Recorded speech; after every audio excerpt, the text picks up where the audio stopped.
Diálogos, una cita con los protagonistas que hacen noticia en Colombia y Santander.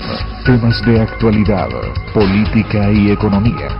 Diálogos con Fernando Torres Parra. Buenas noches, amables televidentes. Hoy nuestro diálogo es con el doctor José Gala, rector de la Universidad La Gran Colombia de Bogotá. Aspira a la presidencia de la República y para nosotros es un motivo de satisfacción tenerlo como invitado especial. Doctor Gala, muy buenas noches, bienvenido a Diálogos. Muy buenas noches y complacido de estar aquí, dispuesto a dialogar. Claro. Doctor Gala, usted ha venido proponiendo en los diferentes foros a los que ha sido invitado su plan de gobierno en torno a tres elementos esenciales que son el empleo, los valores y el plan de paz. Comencemos por el empleo. Exactamente. Pues yo propongo 200.000 empresas comunitarias que sean esa oportunidad de trabajo para tantos compatriotas que están flagelados en este aspecto laboral. ¿Usted no considera que el tema de las empresas comunitarias ha sido muy trajinado por todos los alcaldes de este país? Pero una cosa es que y los resultados son muy regulares. Una cosa es que ellos lo trajinen si no la conocen, y otra cosa, lo que yo he hecho en mi vida, por lo menos 40 años le he dedicado a promover, capacitar, asesorar empresas comunitarias. Primero las tres primeras en Bogotá, Medellín y Cali. ¿Qué fueron? Años 62-63. Sí.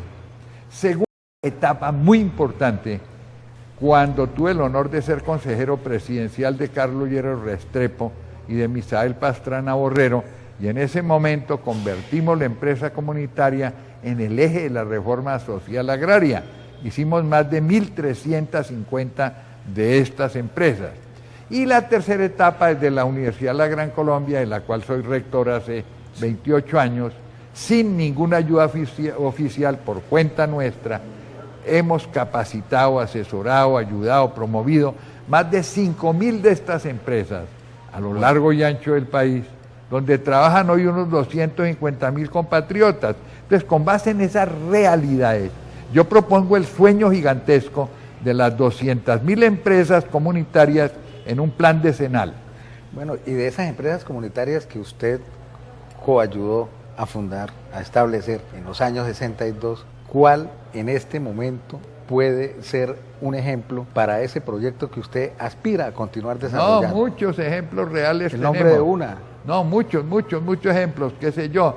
Por ejemplo, en Cundinamarca, en Pasto, tenemos 8 empresas sensacionales, todas independientes unas de otras.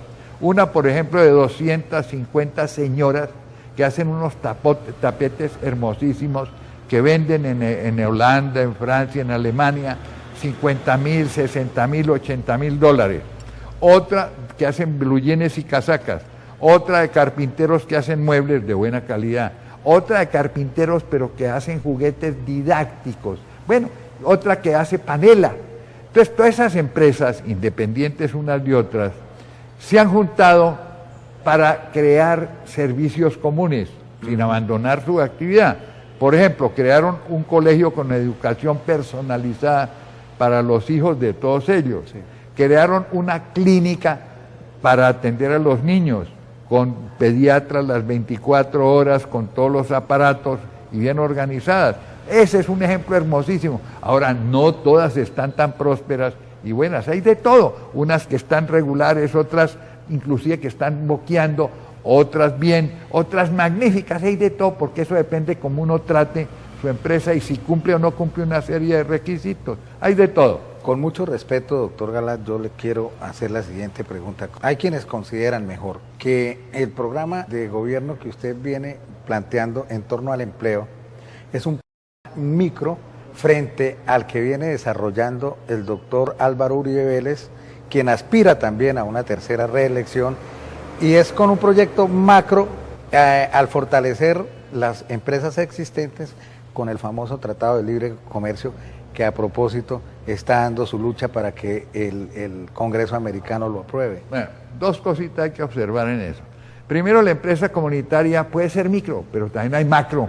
Por ejemplo, en la Jagua Ibirico hay una empresa que trabaja en una mina de carbón a cielo abierto 800 trabajadores y compiten exitosamente con el monstruo tecnológico y financiero de Cerrejón. ¿Eso será una micro? No, ¿no es cierto?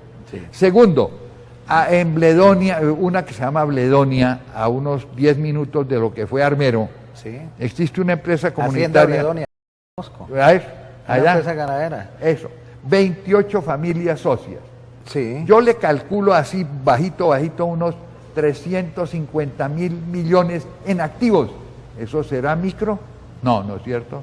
Es que la empresa comunitaria no tiene nada que ver con el tamaño. Hay unas chiquiticas, medianas, grandes.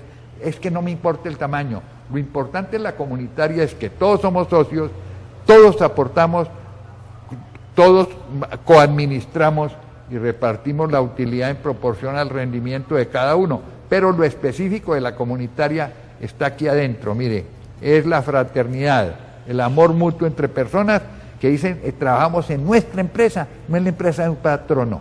Esa es la comunitaria. Ahora, el otro punto, ¿qué pasa hoy? Que hoy no se puede esperar que el empleo provenga de las empresas existentes, porque cada vez producen más con menos trabajadores. De modo que por más esfuerzos que hagamos, por más TLC sí o no, eso va a estar un elemento de desempleo estructural, que es ese.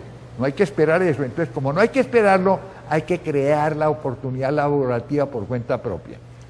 Este es el planteamiento que viene haciendo el doctor Galat con nosotros en nuestro programa Diálogo, y a ustedes los invito a unos consejos y ya estamos nuevamente con ustedes. Continuando con el tema, doctor José Galat, yo quiero profundizar sobre lo siguiente. Hay quienes aseguran que la crisis de valores y de políticas culturales es la que tiene a nuestro país en ese abismo del cual nos ha costado mucho salir. Y no hemos salido y cada vez nos hundimos más. Y precisamente allí es otro de los puntos en que hay que completar la política de seguridad democrática. ¿Cómo recuperamos valores morales y espirituales? Fácil es decirlo. ¿Cómo? Los cómo son muy importantes. Y yo ofrezco estos cómo concretos. Primero, vamos a reforzar la familia, porque el hogar compuesto por un hombre y una mujer. Nada de que nos vengan con el cuento de que él con él o ella con ella. Sí. Eso no. Lo que es normal. El hogar es la primera escuela de los valores y de las virtudes. Si uno no los aprende mamá y de papá y de los hermanos, después es muy difícil aprenderlos. Primero, reforzar familia. Segundo, propongo una modificación educativa en el currículo de primaria y secundaria para establecer 4 materias claves que van encaminadas a generar valores. Primero, urbanidad. Yo digo que hoy los muchachos llegan a una reunión como salvajes y ni siquiera saludan. Así es. Segundo, cívica, el amor al bien común, saber que el interés general es superior a mi interés individual, eso enseñado y practicado. Tercero, historia patria intensificada, porque si uno no conoce su propio pasado, pues no solo lo manipulan a uno, sino que uno no tiene un referente para establecer la identidad. Y cuarto, lo más importante de todo, religión en todos los niveles y esferas. ¿Por qué? Claro, respetando la libertad de cultos, pero hay que dar religión porque Dios es el valor de los valores, es la fuente y el fundamento de todos ellos. Sin Dios los valores pierden valor. Yo digo que intentar hacer una recuperación de valores sin Dios es tanto como si lo invitan a uno a un excelente sancocho de pescado, pero sin pescado, ¿no es cierto? Eso es así. Eso.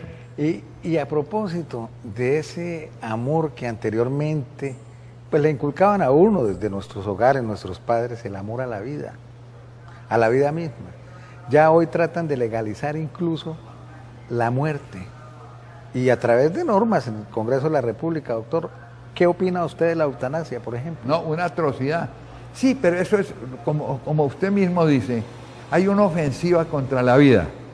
Dios es vida y autor de toda vida. Otro motivo más para fundar en Dios los valores. ¿Y qué pasa hoy? Que nos quieren vender, dizque la pena de muerte aplicada al más inocente, al más indefenso de todos los seres, que es el pobre niño que se está gestando en los vientres maternos, pero ni siquiera fue por ley del Congreso, aquí hubo una trampa. Eso fue por una decisión de la Corte Constitucional que arbitrariamente y atropellando el espíritu y la letra de la Constitución la estableció en una jurisprudencia. Porque mire, doctor José Gala, eso es un poquito discutible, considero yo, porque es que una mujer cuando ha sido accedida sexualmente y queda en estado de embarazo de un tipo indeseable, de un delincuente, porque ellos son los que practican esta clase de conductas, pues no considera que le asiste la razón de poder abortar. Miren, vamos a examinar eso. En caso de violación, ¿quién es la víctima y cuántas víctimas hay? Hay un violador, ¿no es cierto? Sí. El que accedió en forma violenta e irresponsable al acceso carnal. Es el victimario. ¿Cuántas víctimas hay? Yo digo que hay dos. En primer lugar, la mujer violada. Y eso a veces, si es que ella no provocó con sus actitudes la violación, pero supongamos que fuera inocente. La mujer violada es la primera. Segundo, el niño también es víctima, porque él no pidió venir al mundo en condiciones traumáticas y en semejante horror. Entonces hay dos víctimas y un victimario. Si la Corte Constitucional dicen, aplíquele la pena de muerte al niño, está cometiendo una monstruosidad, está aplicándole la pena de muerte a otra víctima, en vez de decir, vamos a castigar al violador. Eso es lo que dice aquí la lógica, por Dios, a no ser que uno renuncie a la lógica y entonces sí le aplique la pena de muerte al chino. ¿No te parece? Pues eso de todas maneras, doctor Galad, es un poco discutible, porque hay personas que deben, las mujeres sobre todo, deben cargar con ese pecado de haber sido víctima de un delincuente sin estar provocándolo, contrario a lo que usted hace ver ahora. No, pongamos ese caso, ella es víctima y el niño también es víctima, regálelo entonces, délo en adopción, pero ¿por qué le va a aplicar la pena de muerte, por Dios? Además la misma Constitución que puede dice, haber algo ahí que uno lo aprende en la Facultad de Derecho por algunos tratadistas de Derecho. Por ejemplo, el caso del Lombroso, cuando decía que el delincuente presentaba ciertos rasgos. Mire, primero lo del Lombroso está totalmente revaluado. ¿Cierto? Es una hipótesis que él soltó en el siglo XIX, si no estoy mal. Eso no tiene ningún asidero y la ciencia ha demostrado que eso no tiene fundamento alguno. No hay gen de delincuente, hablemos clarito, no hay genes. No, el delito, claro, tiene muchos factores, pero una de las cosas es la libertad y la responsabilidad del hombre, a no ser que él mismo se haya puesto en condiciones de negar su propia libertad, dijéramos, atentando contra ella. Y examinemos bien incluso el texto constitucional. Colombia hay un artículo que dice, el 11, si no estoy mal, el 10, dice, la vida en Colombia es inviolable, no habrá pena de muerte. Clarito, no establece excepciones.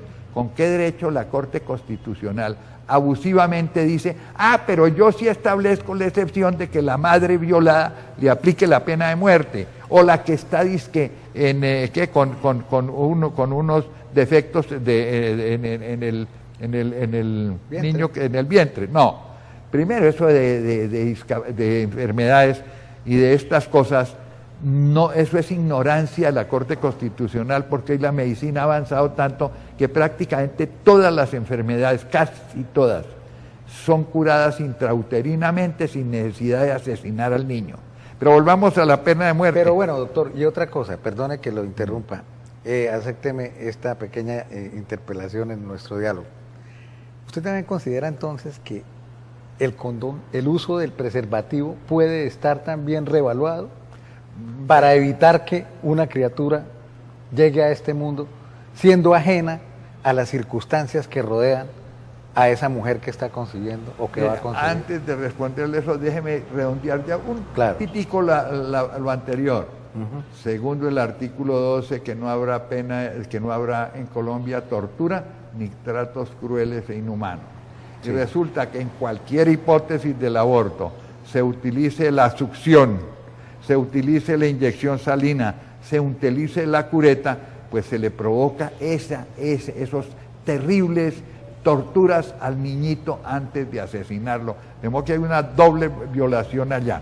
Ahora volvamos a su pregunta del condón. Que si está revaluada o no. No, primero, si una persona quiere cumplir, por lo menos en su conciencia, hay una manera de hacer la regulación de la natalidad con métodos que preserven la dignidad humana. Por ejemplo, el método del ovino, aunque ovino esté ya muy revaluado, pero hay otros mucho más cercanos que son, por ejemplo, a través de las secreciones vaginales, que ese es casi que es indefectible. Bueno, hay muchos métodos en vez de utilizar el condón. Pero ¿qué pasa con los condones? Pasa esto, se ha estudiado que los condones tienen unas porosidades, por mejor calidad que tengan, eso es otro punto discutible, los que venden en Colombia generalmente son de tercera, pero aunque fueran de óptima calidad, tienen porosidades que dejan pasar a veces los espermatozoides. Segundo, esas porosidades donde pasa un espermatozoide, pasan por lo menos 400 virus del SIDA, del terrible SIDA. Sí. De modo el cuento de que el condón use condón y tenga sexo seguro es una mentira grande, una monstruosa mentira con la cual engañan a la gente. Lo han estudiado en universidades o en clínicas serias y han visto que el porcentaje de fallos del condón va mínimo de un 10% hasta un 36 o 37%. De modo que están engañando a la gente. ¿Y quién le engaña? El que tiene los condones. Hay un interés económico en embutirnos esta cosa. Los laboratorios, los que los producen. ¿No es cierto? Hay que tener cuidado con eso. Bien, ahora finalmente vamos a abordar el tema con el doctor José Galat de el plan de paz que él nos va a proponer a nosotros los colombianos. Doctor José Galat, continuando con nuestro diálogo nuevamente, el plan de paz que usted viene proponiendo en el desarrollo de su campaña electoral con miras a llegar a la presidencia de la República. Esbocémoslo aquí, sinteticémoslo, doctor. Mire, echando bala únicamente, ¿vamos a conseguir la paz? La política de seguridad democrática ha sido exitosa y le demos toda gratitud al presidente, pero ojo, hago la pregunta, ¿echando únicamente plomo vamos a seguir? Por eso el plan de comunitarias, pero no solo eso. Miremos a ver, este conflicto ya lleva 61 años, cumple, porque comenzó en 1948, cuando Manuel Marulanda, alias Tiro Fijo, inicia la guerra de guerrillas. La primera etapa fue un enfrentamiento interpartidario, Trapo Azul contra Trapo Rojo, pero eso terminó en el 57. Y Manuel Marulanda no se dio por enterado de que había paz. Se fue a Checoslovaquia, lo adiestraron, le dieron una ideología comunista y vino aquí y estableció la segunda etapa de la cual no hemos salido. Entonces llevamos 61 años en conflicto. Primero, ¿cómo dejamos nosotros trasnochar y prolongar tanto una situación de guerra en Colombia sin ponerle término? Pero es que, doctor, a mí me da la sensación, y eso es la sensación que tenemos todos los colombianos, es de que dialogar con los grupos al margen de la ley, y para hacerles una precisión, con la FARC, y yo digo no las, sino la, porque es una sola, es la FARC, la Fuerza Armada Revolucionaria de Colombia, la que siempre se ha venido burlando, no de este gobierno, sino de todos, y es precisamente en este gobierno en donde se le ha metido en cintura. Eso es cierto, pero ojo, repito, vamos a prolongar. Yo no quisiera que mis nietos y mis bisnietos, dentro de 61 años, estén dialogando con los nietos y los bisnietos de Jojoy. Por eso hay que ponerle término a esto, porque si dejamos prorrogar un conflicto... El presidente dice que ya están llegando a su fin. Y ha acabado con la cúpula. Mire, el presidente dice eso. ¿Qué nos dijo Alan Jara, el exgobernador del Meta, recientemente liberado? Me llamó la atención. Pero es que también está agradecido con las FARC por haberlo liberado. Entonces tiene que venir a hacerle publicidad. Pero no solo eso, hagamos los testimonios de todos los que han sido liberados. Miremos la realidad. Las FARC están golpeadas, pero no... Ojo, golpeadas sí, arrinconadas sí, derrotadas. ¿Dónde está la derrota? Además dijo, no se hagan ilusiones, dijo Alan Jara, todos los días hay así de muchachos que vienen aquí a buscar destino porque no encuentran dónde trabajar. Dijo eso Alan Jara. Sí. Eso lo dijo.